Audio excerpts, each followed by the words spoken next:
దృశ్యం 3 Jeethu Joseph last 2 films Mirage and Valathu Vashathe Kallan ఈ 2 films చూశాక నాకు దృశ్యం 3 మీద అసలు నమ్మకమే లేదు. సరే తీశారు కదా, అట్లీస్ట్ దృశ్యం 2 లాగైనా ఉంటే చాలు అనుకున్నా. కానీ చాలా పెద్ద రాడ్ దించారు. ఫస్ట్ హాఫ్ అయితే ఒక మంచి స్లీప్ అయ్యొచ్చు. రాడ్ రంబోల ఫస్ట్ హాఫ్ అస్సలు నచ్చలేదు సినిమా. దరిద్రం ఏంటంటే దీనికి ఇంకో పాట కూడా తీయడం. Hello welcome to my channel నోమాటిక్ సినిమా. జీతూ జోసెఫ్ ఒకప్పుడు ఎలాంటి మూవీస్ తీసేవాళ్ళు, ఏంటండి ఇది ఇంత దారుణమైన రేటింగు మీ నుంచి అస్సలు ఎక్స్పెక్ట్ చేయలేదు. మీరు సీరియల్ తీయాలనుకుంటే ఓకే, ఒక మంచి సీరియల్ డైరెక్ట్ చేయొచ్చు కదా, ఎందుకు ఇలాంటి తలా తాకోలేని సినిమాలు తీసి మమ్మల్ని సావదొబ్బుతారు? ఫస్ట్ హాఫ్ అయితే దారుణం, సినిమాకు తక్కువ సీరియల్కి ఎక్కువలా ఉంటుంది. అయినా ఒక మర్డర్ మీద ఇన్ని పార్ట్స్ అంటే చాలా కష్టం. సెకండ్ పార్టే ఏదో సోసోగా ఉంటుంది, అయిపోయింది అక్కడతో. ఇంకా దానిని లాగి లాగి లాగి లాగుతూనే ఉన్నారు.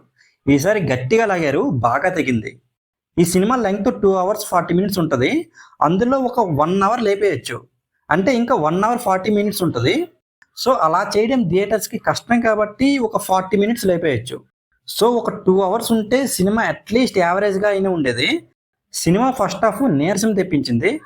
సెకండ్ హాఫ్ స్టార్ట్ అయిన ఒక 30 minutes వరకు కూడా నీరసంగానే ఉంటుంది.